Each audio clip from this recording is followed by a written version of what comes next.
ऐसा तुम्हारा जीव भाव नाश हो जाएगा कि जो तुम्हारे को आत्मा की नजर से जब देखता है, किसी को भी पापी करके नहीं देखता है, तो तुम भी शुद्ध प्योर पाक पवित्र बन जाओ। ये सच्चे गुरु की निशानी है, ये भगवान की निशानी है। तो भगवान अपनी आत्मा से तुमको अपनी आत्मा करके दे। तो आत्मा तो कभी अशुद्ध हुई नहीं है, आत्मा कभी नापाक नहीं हुई है, आत्मा कभी मैली नहीं हुई है, आत्मा में कभी बीमारी, कभी सिंह, कभी सिक, कभी डेथ होता ही नहीं है, आत्मा कभी मरती नहीं, आत्मा कभी पैदा ही नहीं। जो पैदा होता है वो जरूर मरता है। जब भी तुम भगवान से माफी लेना चाहता है तो भाई मेरा अवगुण चित्त न करो, मैं जो अवगुण करता आता हूँ तुम चित्त में नहीं करना, और इसके बाद भी जो मैं पाप करूँ वो माफी दे। तो भगवान से माफी लेनी चाहिए कि बोलना चाहिए कि मेरे को पूरी पूरी सजा देना।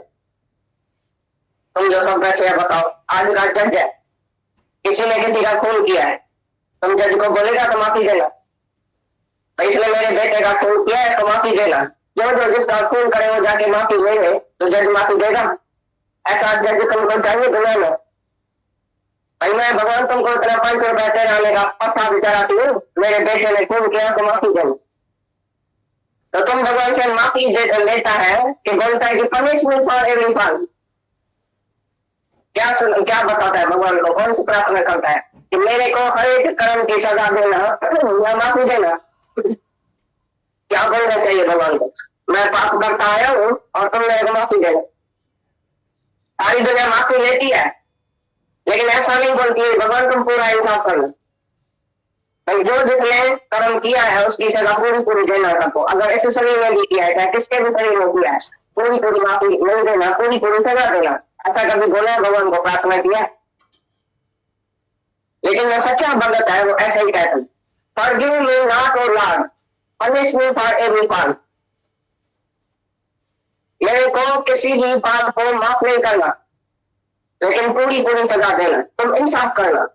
तुम जज को क्या बोलेगा? इंसाफ वाला जज चाहिए कोर्ट में, तो जो इंसाफ ही कर देगा रिश्वत खा के। तो मैं कलवा प्रसाद करता हूँ, मेरे बेटे को पास कर देना, वो बेल की हो जाए तो भी पास करना, उसको बचाना, उसको ऐसा करना, उसने चोरी किया लेकिन सजा नहीं देना।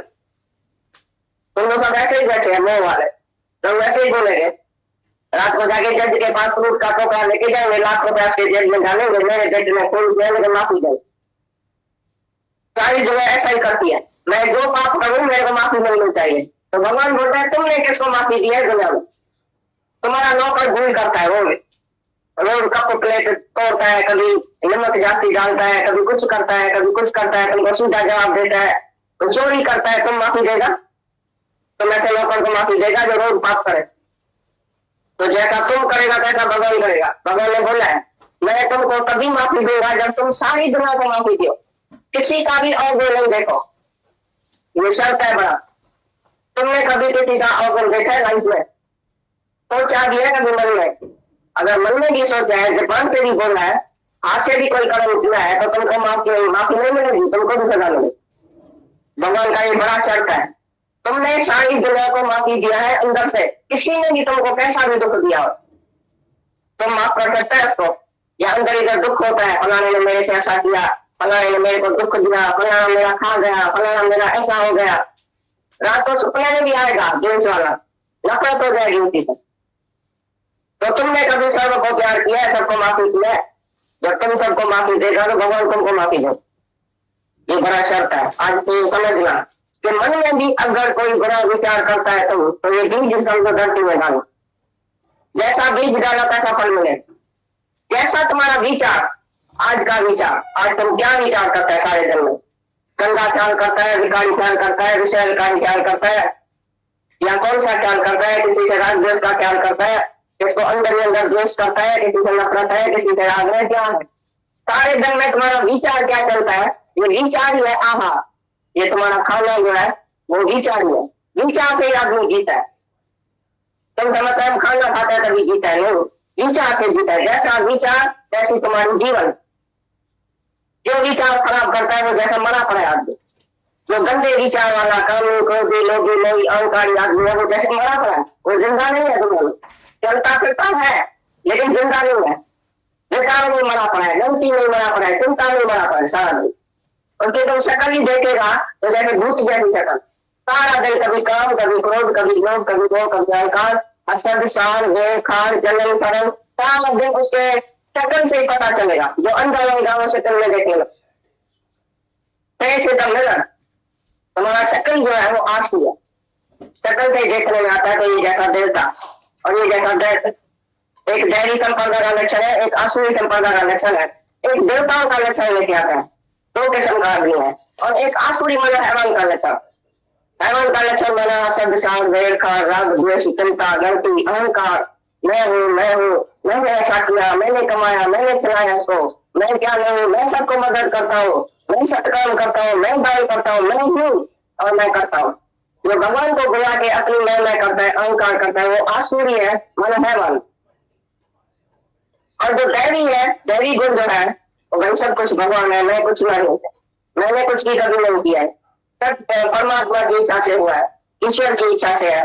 और ईश्वर इच्छा के ऊपर में राजू हूँ, जो रजा पर राजी है, सबको खिलना, आर्जू, सत्य, सरलता में रहता है, सबको माफी देता है, किसका अवहेलन देता है, ये सब है दैवी संपदा। ये गीता के 16 अध्याय में लिखा, दैवी और आसुरी। तो तुम अपने को देखना कि हमारा स्वभाव कौन सा है। जो दैवी स्वभाव वाला उसको शीघ्र परमात्मा का दर्शन हो, और जो आसुरी स्वभाव वाला है, भगवान ने बोले मैं बार बार उसी को नर्क में डालता हूँ, थोड़े अध्याय में लिखा हुआ, बार बार जीते जी तो वो नर्क में है, लेकिन मरने के बाद भी नर्क ही। क्योंकि अदर इज जो दूसरे का ही विचार करता है, दूसरे को ही खराब समझता है, दूसरे को दुश्मन समझता है, दूसरे का अवगुण देखता है, तो नर्क में जो है तो भी आदमी को नर्क में जाना नहीं पड़ता। तुमको ये पता है?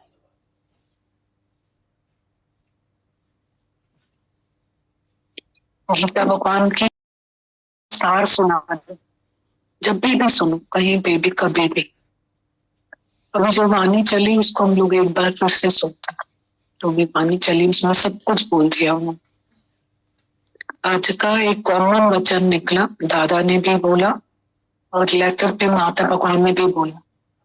कॉमन पॉइंट था कि आज एक दादा ने जो पॉइंट बोला और गीता भगवान ने जो पॉइंट बोला, माता भगवान के लेटर में माता ने जो बोला सेम पॉइंट था। माता भगवान ने बोला कि दादा भगवान और गीता भगवान की कुर्बानियों के फल हम खा रहे आज। तो कुर्बानियां क्या है? जैसे बोला कि गुरु कभी भी हमारे बेकार नहीं देखता है, हमको हमारे देह अध्यास को नहीं देखता है, जीव भाव को नहीं देखता, क्योंकि वो खुद आत्म स्वरूप है, तो हमें भी वही देखता है। आत्मा प्रशांति, आत्मा आत्मकारी देखेगा ही आत्मा। जब वो हमें आत्मा करके देखता है तो हम भी आत्मा प्योर बनते चले जाते। ये अभी फर्स्ट पॉइंट चलेगा। दादा ने भी बहुत अच्छा बोला ये पॉइंट, माता भगवान के लेटर में भी यही पॉइंट था सेम। प्रेम तेरा खींच लाया, ये तो है किस्मत मेरी। इतना एक माता भगवान ने बोला कि इतने दुख सबके सुनते हैं तो ऐसा फील होता है बिना आग जले संसार। कि ऐसा नहीं पता था कि थोड़े बहुत दुख आएंगे उनसे गुरु बचाएगा, पर पता नहीं कि हम लोग खुद को ही नहीं जानते कि ऐसे दुखों में हम पड़े हैं और ऐसे दुखों से बचे हैं। क्योंकि गीता भगवान ने अभी बोला अधर इज हेल, तुम कौन से नरक में जाओगे? जब तुम द्वेष में पड़े हो, द्वेष में पड़े हो तो तुम नरक में ही बैठे, और कोई नरक नहीं। दूसरे में जाना मां नरक, इतना मतलब दूसरे में जाने को हमेशा नरक बोला गया। अभी भी बताया ना क्लियर कि कोई और नरक नहीं है, तुम द्वैत में गया तुम नरक नहीं।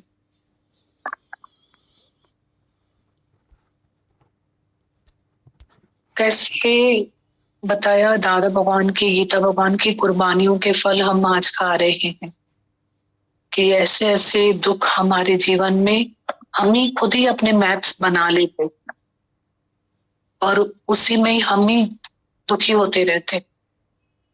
और कितने आने वाले दुखों से गुरु ने हमें बचाया है हमारे जीवन में, और जो हम अपने अज्ञान की वजह से नरक में बैठते उन्हों से भी गुरु ने बचाया। माता भगवान ने लिखा है कि कार्ड्स तो भेज रहे हो नए साल के नया साल सेलिब्रेट कर रहे हो, पर उनका लेटर पढ़ो ना, उसमें हर लेटर में एक वैराग्य जरूर होता है। उन्होंने एक लाइन लिख दी, अगर हम समझ पाए तो, कि उम्र तो घटती जा रही है। नया साल आया, हमारी उम्र तो घट गई। और एक बात और उन्होंने बहुत अच्छी लिखी, कदर पुछ कदर वारन का, मनुष्य देही की कदर करो, बेकदरन की कल कैडियत है। ऐसे व्यर्थ मत गवाओ इसको, कि जैसा आया आसुरी संप्रदा, एक देवी संप्रदा, जैसा आया चला, ऐसा नहीं करो। गुरु हमें गाइड चाहिए, और गुरु भी ऐसा चाहिए, सच्चा। गीता शास्त्र का मतलब ही है एक लाइन में, मन इंद्रियों का नियंत्रण। विचार कर खा, विचार कर बोल, विचार कर देख, विचार कर कर विचार।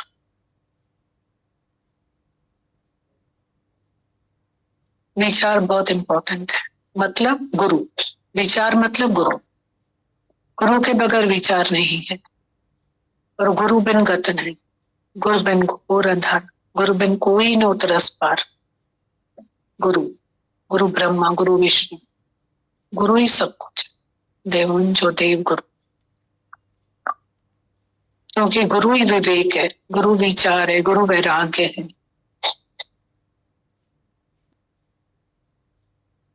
भाग्य की निशानी है।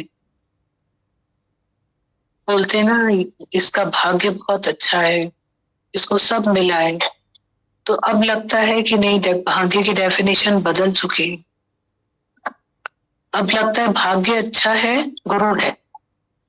जीवन में गुरु है तो भाग्य अच्छा है।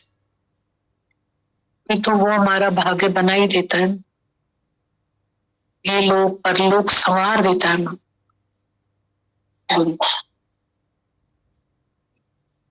माता भगवान ने इतनी अच्छी बात बोली है कि तुम किसी का भी, मतलब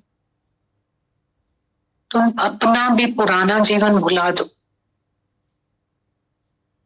सही, सही है। आज पुराने के साथ पुराना भुला के नए जीवन के साथ पैर रखो। पुरानी संस्कार जो हम करते थे, पुरानी आदतें, पुराना चर्च मिटा दो। अब आत्मिक उन्नति करेंगे हम।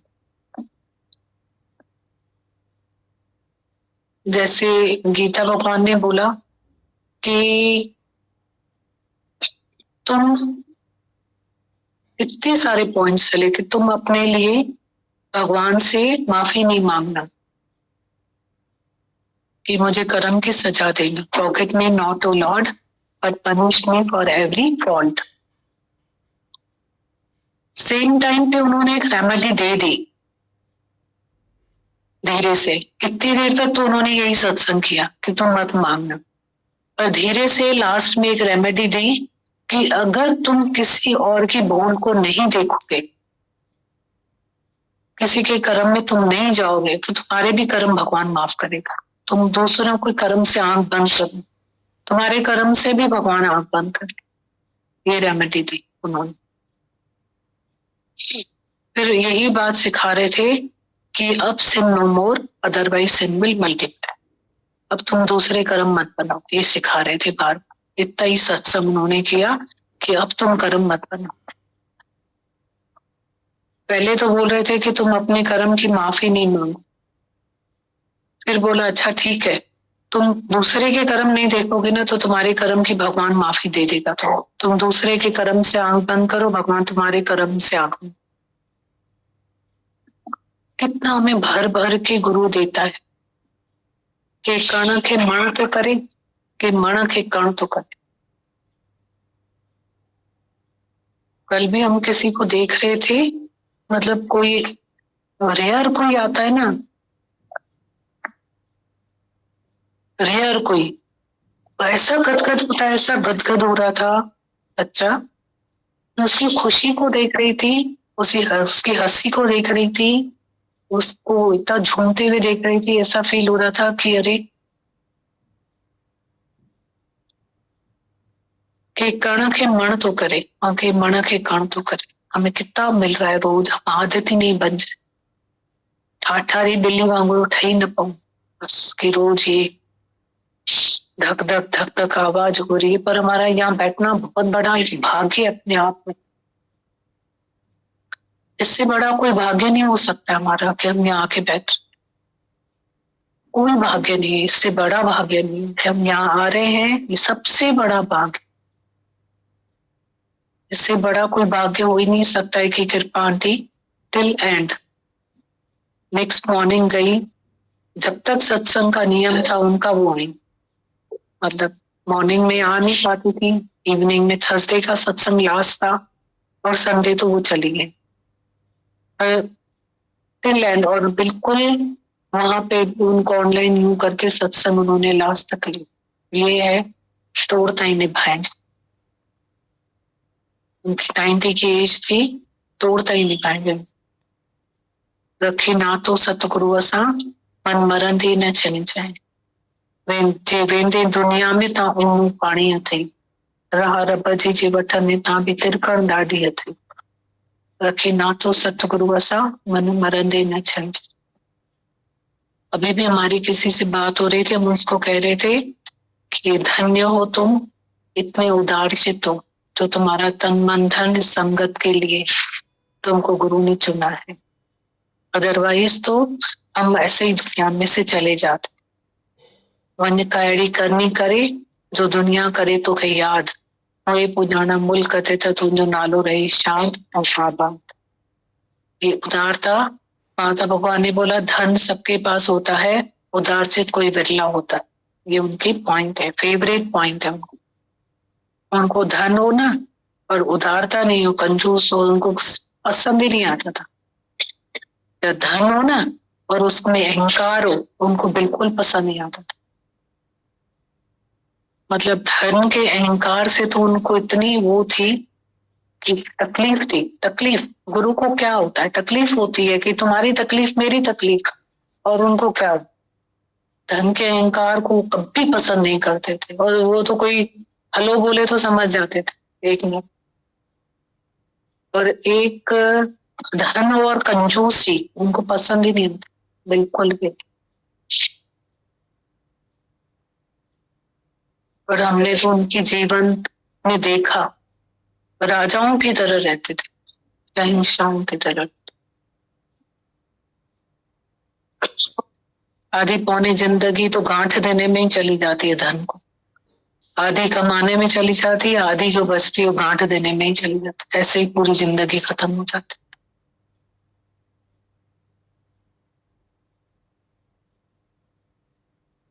मनुष्य अपने लिए ही खर्च नहीं कर सकता है, उदारचित नहीं हो सकता है। बोलते हैं हम सत्संग नहीं आए क्योंकि वो नहीं आया। वो नहीं आया तो तुम सत्संग क्यों नहीं आए? तो वो कौन है? तो हम अपने लिए ही खर्च नहीं कर सकते तो फिर हम दूसरे के लिए क्या खर्च करें? तो ये कंजूस का जो स्वभाव है वो राइट स्वभाव नहीं। उदारचित्तता तो और आगे है। और गुरु हमें कितना सिखाता है। अभी इसको गीता भगवान को हम लोग एक बार फिर से सुनते हैं, अच्छा लगेगा बहुत। आज से हम अब किसी के भी अवगुण नहीं देखेंगे। हमारे अंदर जो विकार है ना, हमारी इच्छा, वो दूसरे को दिखाती है, डिजायर डिसपॉइंट करती रहती है ना हमें। क्योंकि पता है ना मैं बड़ा हूँ, ये छोटा है, तो हम देखेंगे मेरे को इसने ऐसा, मैं है, ईगो है, तो उस पर लगता है मान अपमान, दुख सुख, लाभ हानि। पर हम दूसरे में जाए ही नहीं, बस वो नजर ऑटोमेटिकली यहाँ से मिलती है गुरु के पास से। गलता जाता है। जैसे हम लोग रोज जो काम करते हैं ना, जैसे कपड़ा पहनते हैं तो नया कपड़ा पुराना होता जाता है, गलता जाता है, छन्नी बन जाता और बढ़ जाता। ऐसे ही हमारा ये जीव और देह अध्यास है ना, उसको निकाल के कहीं रख नहीं सकते। ये आते जाते सत्संग के रोज थपोड़े खा के गंगा के पत्थर की तरह यूं हो जाता है शेप। यहाँ बैठते हैं ना हम लोग तो देह अध्यास हमारा ये घिस जाता, बचता ही नहीं। फिर लगेगा कि अरे ये चीज तो मेरे में है ही नहीं, ये चीज तो मेरे में है ही नहीं, कहाँ गया मेरे में से, मेरे में तो ये है ही नहीं। खुद ही को आश्चर्य होगा, मैं ऐसा तो नहीं हूं अभी। पर श्रद्धा, इश्क, धरती के साथ प्यार, ऐसा। अभी हम सीढ़ी चढ़ रहे थे तो एक बच्ची ने बहुत अच्छी बात बोली कि पुराने साल का आखिरी दिन भी गुरु के साथ, नए साल का पहला दिन भी गुरु के साथ। तो मैंने कहा हाँ, बीच में भी गुरु के साथ। मैंने कहा तेरी पॉइंट सबको बताती हूँ अभी जाकर कि नए साल का आखिरी दिन भी गुरु के साथ, पुराने साल का, नए साल का पहला दिन भी गुरु के साथ, और बीच में भी गुरु के साथ। यही जीवन है ना। तो फिर अनचाहे हमें फायदे और फल मिलते रहते, अनचाहे फायदे भी खूब मिलेंगे और फल भी खूब मिलेंगे, खूब सारे, खूब फल मिलते हैं, खूब फायदे मिलते हैं कि जो हम खा ही नहीं पाते, इतने मिलते हैं। सब सिखाता है गुरु। गुरु हलत पलत दो ही समाधे सिखाता है गुरु। बहुत शुक्राना।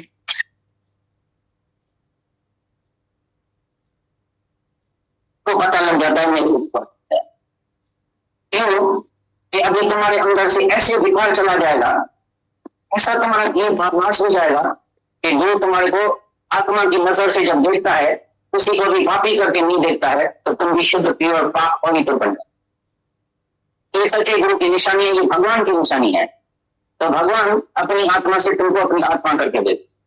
तो आत्मा तो कभी अशुद्ध हुई नहीं है, आत्मा कभी नापाक नहीं हुई है, आत्मा कभी मैली नहीं हुई है, आत्मा में कभी बीमारी, कभी सिंह, कभी सिख, कभी डेथ होता ही नहीं है, आत्मा कभी मरती नहीं है, आत्मा कभी पैदा ही नहीं होती। जो पैदा होता है वो जरूर मरता है। जब तुम भगवान को माफी लेना चाहता है तो भाई मेरा अवगुण चित्त ना करो, मैं जो अवगुण करता आता हूँ तुम चित्त में नहीं करना, और इसके बाद भी जो मैं पाप करूँ वो माफी जाए। तो भगवान से माफी लेनी चाहिए कि बोलना चाहिए कि मेरे को पूरी पूरी सजा देना। तुम जो सब कैसे बताओ, आज का जज है, किसी ने किसी का खून किया है, तुम जज को बोलेगा तो माफी देना, इसलिए मेरे बेटे का खून किया है इसको माफी देना। जो जिसका खून करे वो जाके माफी देंगे तो जज माफी देगा। ऐसा जज तुमको चाहिए दुनिया में? भाई मैं भगवान तुमको इतना 5 रुपए दे रहने का प्रसाद कराती हूँ, मेरे बेटे ने खून किया तो माफी दो। तो तुम भगवान से माफी लेता है कि बोलता है कि पनिशमेंट फॉर एवरी फॉल्ट। क्या बताता है भगवान को, कौन सी प्रार्थना करता है कि मेरे को हर एक कर्म की सजा देना या माफी देना। क्या बोलना चाहिए भगवान को? मैं पाप करता आया हूँ और तुम मेरे को माफी देना। सारी दुनिया माफी लेती है लेकिन ऐसा नहीं बोलती है भगवान तुम पूरा इंसाफ करो। जो जिसने कर्म किया है उसकी सजा पूरी पूरी देना सबको। अगर ऐसे शरीर में भी किया है, चाहे किसके भी शरीर में किया है, पूरी पूरी माफी नहीं देना, पूरी पूरी सजा देना। ऐसा कभी बोला भगवान को प्रार्थना किया? लेकिन जो सच्चा भगत है वो ऐसा ही कहते हैं, forgive me not O lord, punish me for every fault. मेरे को किसी भी पाप को माफ नहीं करना लेकिन पूरी पूरी सजा देना। तुम इंसाफ करना। तुम जज को क्या बोलेगा कि इंसाफ वाला जज चाहिए कोर्ट में, तो जो इंसाफ ही कर देगा रिश्वत खा के। तो मैं कलवा प्रसाद करता हूँ, मेरे बेटे को पास कर देना, वो फेल की हो जाए तो भी पास करना, उसको बचाना, उसको ऐसा करना, उसने चोरी किया लेकिन सजा नहीं देना। तुम लोग सब ऐसे ही बैठे हैं मैं वाले, तुम वैसे ही बोलेंगे। रात को जाके जज के पास फ्रूट का टोकरा लेके जाएंगे, लाख रुपया उसके जेब में डालेंगे, मेरे जज में कोई जाएंगे तो माफी देंगे। सारी जगह ऐसा ही करती है, मैं जो पाप करूँ मेरे को माफी मिलनी चाहिए। तो भगवान बोलता है तुमने किसको माफी दी है? दुनिया में तुम्हारा नौकर भूल करता है, वो रोज कप प्लेट तोड़ता है, कभी नमक जाती डालता है, कभी कुछ करता है, कभी कुछ करता है, तुमको सीधा जवाब देता है, तो चोरी करता है, तुम माफी देगा? तुम ऐसे नौकर को माफी देगा जो रोज पाप करे? तो जैसा तुम करेगा वैसा भगवान करेगा। भगवान ने बोला है मैं तुमको तभी माफी दूंगा जब तुम सारी दुनिया को माफी दो, किसी का भी अवगुण नहीं देखो। ये शर्त है बड़ा। तुमने कभी किसी का अवगुण देखा है लाइफ में? सोचा भी है कभी मन में? अगर मन में भी सोचा है, जबान पे भी बोला है, हाथ से भी कोई कदम किया है, तो तुमको माफी नहीं मिलेगी, तुमको भी सजा नहीं। भगवान का ये बड़ा शर्त है। तुमने सारी दुनिया को माफी दिया है अंदर से, किसी ने भी तुमको कैसा भी दुख दिया हो तुम माफ कर सकते है उसको? या अंदर इधर दुख होता है, फलाने ने मेरे से ऐसा किया, फलाने ने मेरे को दुख दिया, फलाना मेरा खा गया, फलाना मेरा ऐसा हो गया। रात को सपने में भी आएगा जोश वाला, नफरत हो जाएगी उनकी। तो तुमने कभी सबको प्यार किया है, सबको माफी किया है? जब तुम सबको माफी देगा तो भगवान तुमको माफी दो। ये बड़ा शर्त है। आज तो समझना कि मन में भी अगर कोई बुरा विचार करता है तो ये बीज को धरती में डालो। जैसा बीज डाला तैसा फल मिले। जैसा तुम्हारा विचार, आज का विचार, आज तुम क्या विचार करता है सारे दिन में?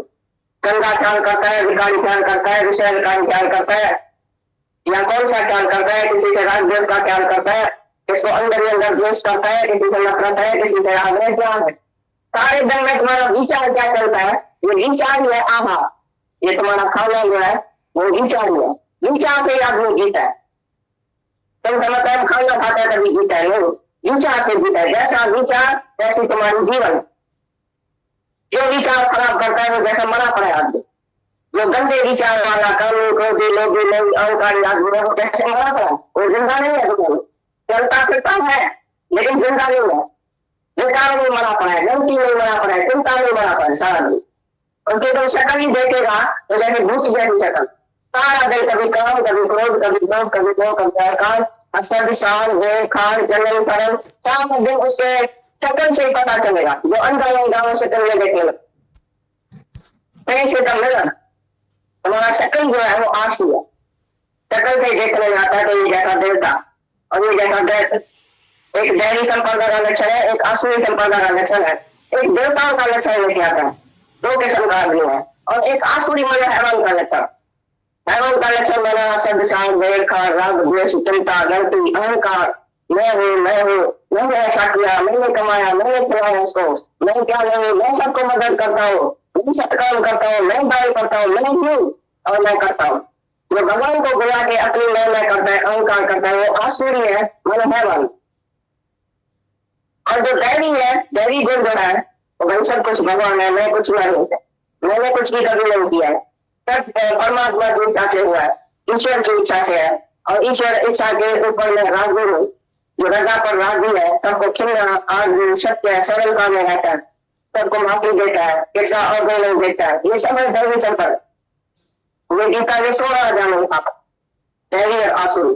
तो तुम अपने को देखना कि हमारा स्वभाव कौन सा है। जो दैवी स्वभाव वाला उसको शीघ्र ही परमात्मा का दर्शन हो, और वो आसुरी स्वभाव वाला है भगवान ने बोले मैं बार बार उसी को लंक में डालता हूँ। थोड़े जल का बार बार जीते जी तो वो लंक में है, लेकिन मरने के बाद भी लड़ती है। क्योंकि अगर जो दूसरे का ही विचार करता है, दूसरे को ही खराब समझता है, दूसरे को दुश्मन समझता है, दूसरे का अवगुण देखता है, तो लंक में गया। तो भी आदमी को लंक में जाना नहीं पड़ता। तुमको भी पता है, एक आदमी जरा गुरु के पास बोला लंक कैसा ही क्यों? बोले जरा क्रोध है काम लड़का, जो क्रोधी आदमी है, कामी आदमी है, उसको लंक में जाना नहीं पड़ता है। वो जन्म है तो अपना लंक क्रिएट करता है, उसके पाँव के नीचे लड़का जहाँ बैठा है जलता सड़ता रहे अंदर। यही तो लड़का, इतनी छोटी सी दुनिया हमने ख्याल कितना किया है, विचार कितना किया है, कितना नाम रूप अंदर डाला है, सारी दुनिया का पदार्थ नाम रूप सारा दिन याद है सब सुपना। लेकिन हम सब सच समझ के और उसी का दुख और सुख का जगत का ही कुछ नहीं, जगत का पदार्थ कुछ नहीं है। जैसे सुपने का पदार्थ तुमको जागृत में काम में आता है, सुपने में तुमको रात को लाख रुपए की लॉटरी लगी है, करोड़ रुपए की लॉटरी लगी है। यदि तुम पूछेगा सुबह को वो करोड़ रुपया काम में आएगा। जैसे सुपने का कोई भी पदार्थ जागृत में काम नहीं आता है, उसी तरह से तुम जब जगत में रहता है तब ये सब पदार्थ तुमको जब जागेगा तो काम नहीं हुआ। तो मैंने रहा सुपने का साहूकारों का धन खाने पानी के समुद्र के समान, करोड़ रुपया हो गए, पकड़ रुपया हो गए, कितना भी हो तुम्हारे पास, लेकिन खाने पानी के समुद्र के समान है जो प्यास नहीं हो जाएगा। अंदर की पृथ्वी कपट नहीं आएगी, कंटेनमेंट नहीं आएगी, अंदर में संतोष नहीं आएगा। जब आए संतोष धन तब और धन धूल समा, यदि धन भाग्य धन रतन धन खान, जब आए संतोष धन तब और धन धूल समा। उन्हें हाथी घोड़ा पालकी रतन जवाहर मांग मोती हीरा ये भी धन है, लेकिन जब संतोष धन आएगा तो तब धन धूल समान। जिसके अंदर में संतोष है, शांति है, जो कुछ मिलता है उसमें रजा में राग दिया, उसको और धन चाहिए। जिसने ये खजाना पूछ लिया, भगवान का खजाना आत्मक धन जिससे है, वो माया का धन क्या करे? वो तो जड़ है माया। जड़ माया तुम चेतन को कैसे शांति देगी? ये पैसा, ये चर्बी, ये सोना सब जड़ है, पृथ्वी और भक्कर है, वो तुम आत्मा को शांति कैसे देगा? तुमको चेतन स्वरूप है, तुमको चेतन शांति देगा। जब चेतनता में आएगा, जब चेतन गुरु सामने आएगा, भगवान सामने आएगा, वो आके तुमको शांति देता है कि तुम भी चेतन, तुम भी अपने को जब सही समझ के बैठे, इसके लिए जड़ माया में फंसा पड़ा। लेकिन जब तुम आत्मा में रहेगा, चेतनता में रहेगा, तो आत्मा का जो मजा है, आत्मा का जो आनंद है वो सत्य है। एक आत्मा सत्य है, ब्रह्म सत्य है, इसलिए उसका आनंद भी सत्य। लेकिन माया मिथ्या है तो उसके लिए उसका सुख भी मिथ्या। माया में तुम कितना भी सुख लियो, फिर 2 मिनट के बाद खा ली, फिर खा ली, फिर खा ली।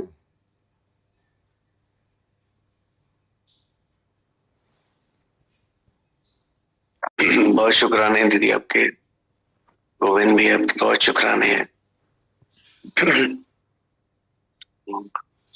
स्क्रीन में देख रहा तो ऐसे लग रहा था बिलासपुर में हूँ, और ऐसे देख रहा तो लग रहा था यहाँ इंदौर में।